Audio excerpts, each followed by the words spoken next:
بسم اللہ الرحمن الرحیم۔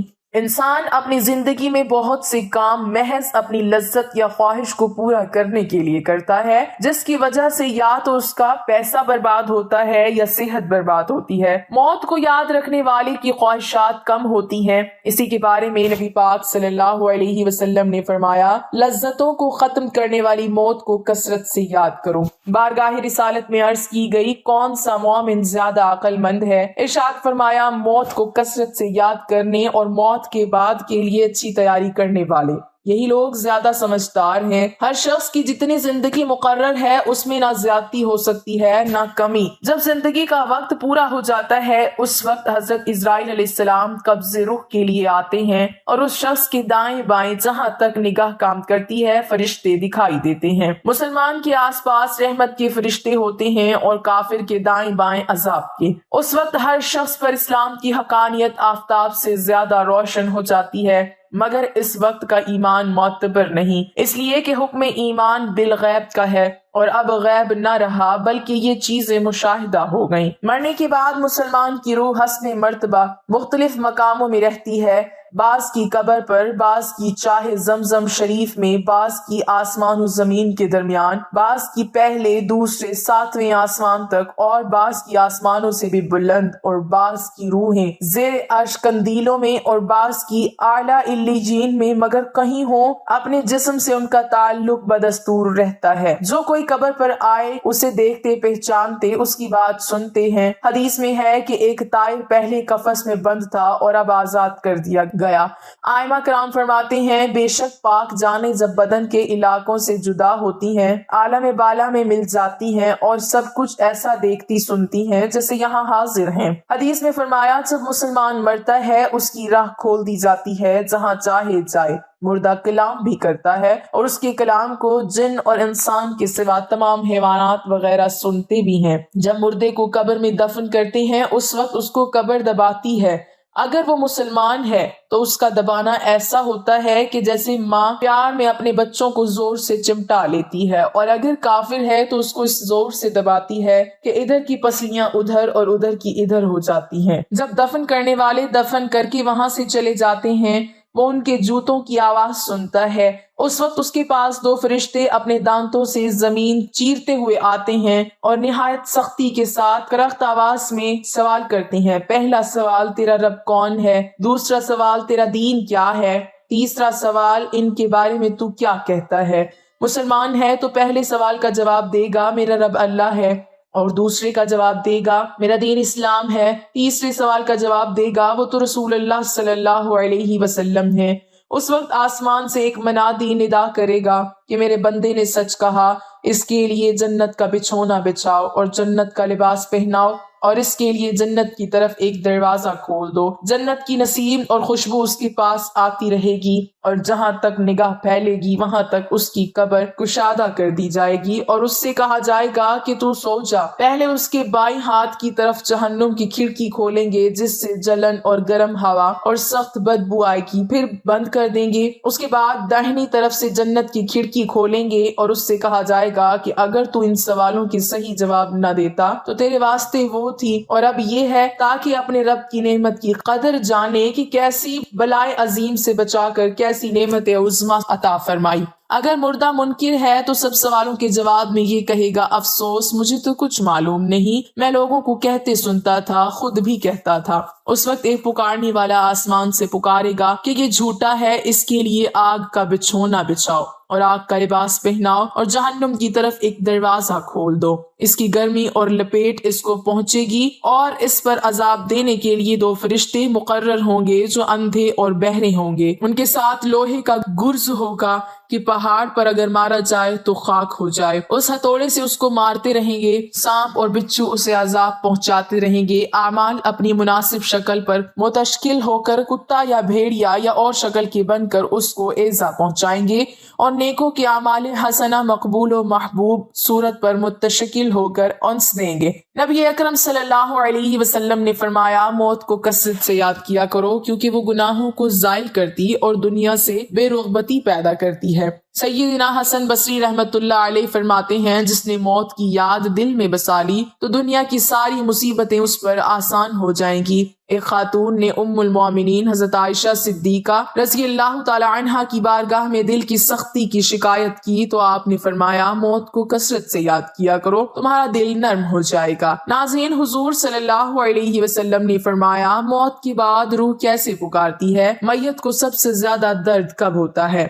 مرنے کے بعد کا منظر کیسا ہوتا ہے؟ جانیے اس ویڈیو میں۔ حضرت زید سے روایت ہے کہ نبی کریم صلی اللہ علیہ وسلم نے فرمایا کہ میت پر سب سے زیادہ سخت حالت اس وقت ہوتی ہے جب کہ غسل دینے والا اس کو نہلانے کے لیے آتا ہے، اس کی انگلی سے انگوٹھی اتارتا ہے، جسم سے لباس اتارتا ہے، سر سے امامہ جدا کرتا ہے، اس کی روح بے چین ہو کر فریاد کرتی ہے، جس کی آواز جن و انس کے سوا سب سنتے ہیں، اور کہتی ہے، اے نہلانے والے، تجھ کو خدا کی قسم میرے کپڑے بہت نرمی سے اتارو، کیونکہ ملک الموت کے پنجے کی تکلیف سے مجھے پوری طور پر ابھی آرام نہیں ملا۔ پھر جب اس کو تختے پر لٹا کر اس پر پانی ڈالا جاتا ہے تو روح چلاتی ہے، اے نہلانے والے، خدا کے واسطے میرے جسم کو قوت سے ہاتھ نہ لگا، کیونکہ وہ جان کنی کی سختی سے زخمی اور چور چور ہو رہا ہے۔ پھر جب نہلا کر اس کو کفناتے ہیں اور پاؤں کی طرف سے باندھ دیتے ہیں تو روح کہتی ہے، اے غسل دینے والے، خدا کے لیے ابھی سر کی طرف سے میرے کفن میں گیرا نہ لگا، تاکہ میرے بیوی بچے اور تمام رشتہ دار دنیا میں آخری بار میری صورت دیکھ لیں، کیونکہ آج میں ان سے بچھڑ رہا ہوں اور اب قیامت تک یہ میری صورت نہیں دیکھیں گے۔ پھر جب اس کا جنازہ تیار کر کے گھر سے باہر نکالا جاتا ہے تو روح پکارتی ہے، اے جنازہ اٹھانے والوں، خدا کے واسطے ابھی جلدی نہ کرنا، تاکہ میں اپنے بال بچوں اور عزیز و اقارب سے رخصت ہو لوں۔ اے جنازہ اٹھانے والوں، میں اپنی اولاد کو آج یتیم اور بیوی کو بیوہ چھوڑے جاتا ہوں، خدا کے لیے میرے بعد ان کو تکلیف نہ دینا، میں اپنا گھر اور مال و اسباب دوسروں کے لیے چھوڑے جاتا ہوں، اب یہاں کبھی واپس نہ آؤں گا اور قیامت تک کسی کی صورت نہ دیکھوں گا۔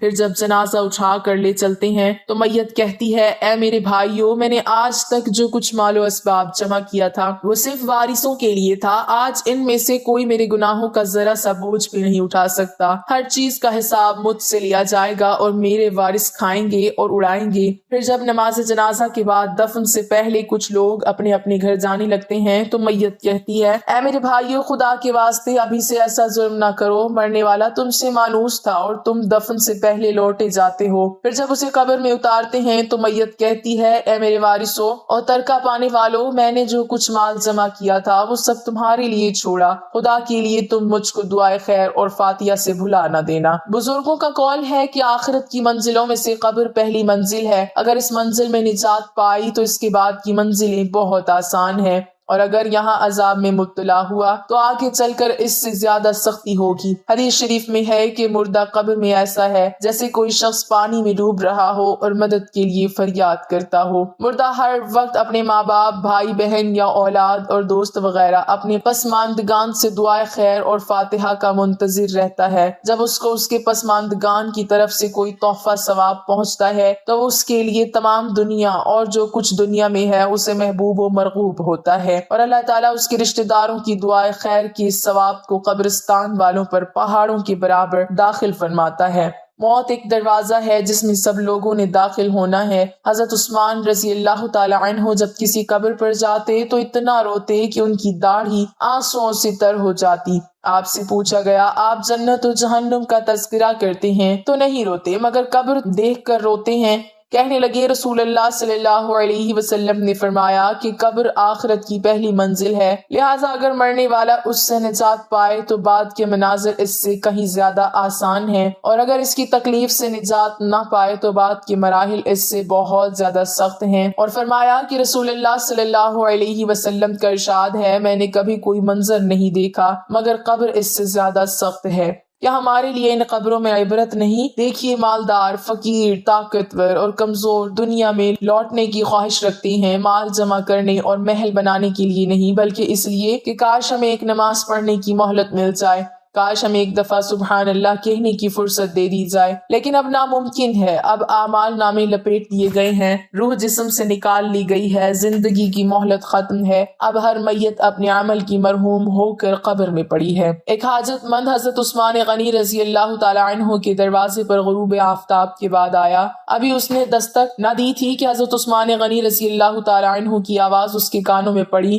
وہ اپنی اہلیہ سے شکایت کر رہے تھے کہ چراغ کی بتی موٹی ہے جو تیل زیادہ استعمال کرنے کا سبب بن رہی ہے۔ حاجت مند نے جو سنا تو وہ سوچتا ہی رہ گیا کہ وہ ایسے شخص سے حاجت پوری کرنے کی کیا توقع کرے جو تیل کے معمول سے زیادہ خرچ پر اپنی بیوی کو سرزنش کر رہا ہے۔ اس نے ارادہ کیا کہ حاجت بیان کر کے دیکھوں، شاید میری کچھ امداد کر ہی دے۔ دستک سن کر حضرت عثمان غنی رضی اللہ تعالی عنہ باہر آئے۔ حاجت مند نے اپنی حاجت بیان کی اور لہجے میں زیادہ زور دیتے ہوئے کہا کہ ضرورت کچھ زیادہ ہی ہے۔ حضرت عثمان غنی رضی اللہ تعالی عنہ نے اس شخص کا ہاتھ تھاما، بستی سے باہر لے گئے جہاں آپ کا سامان تجارت بڑی تعداد میں رکھا ہوا تھا۔ فرمایا یہ سب تیری نظر ہے، کیا اس سے تمہاری ضرورت پوری ہو جائے گی؟ وہ شخص حیران ہکا بکا دیکھتا رہ گیا، چنانچہ اس نے عرض کیا حضرت یہ سب کچھ میری ضرورت سے زیادہ ہے۔ امیر المومنین نے فرمایا مجھے خوشی ہے کہ یہ تمہاری ضرورت سے کم نہیں۔ اس شخص نے کہا اے حضرت ایک بات بتائیے، چراغ کی بتی قدرے موٹی ہو جانے پر آپ اپنی زوجہ محترمہ کو سرزنش کر رہے تھے، حالانکہ چراغ اس قدر روشنی رکھنے میں شاید صرف 1 درہم کا تیل استعمال نہ ہوتا، وہ تو آپ کو گوارا نہ ہوا، اور یہاں ہزاروں کا سامان مجھے بلا تحمل دے رہے ہیں۔ تب آپ نے فرمایا بھائی چراغ میں تیل کا زیادہ اسراف ہے، اور زیادہ اسراف اللہ کو پسند نہیں، اور مجھے اللہ کے حضور اپنے اعمال کی فکر رہتی ہے۔ یہاں مجھے فکر اعمال لاحق ہے، اس لیے میں نے سرزنش کی۔ سامان تمہیں اللہ کی خوشنودی کے لیے صدقہ دیا ہے، اس پر اجر کی امید ہے اور وہاں پر حساب کا خوف ہے۔ اللہ تعالی ہم سب کو دین کی سمجھ نصیب فرمائے اور ہمارا خاتمہ ایمان پر فرمائے، آمین۔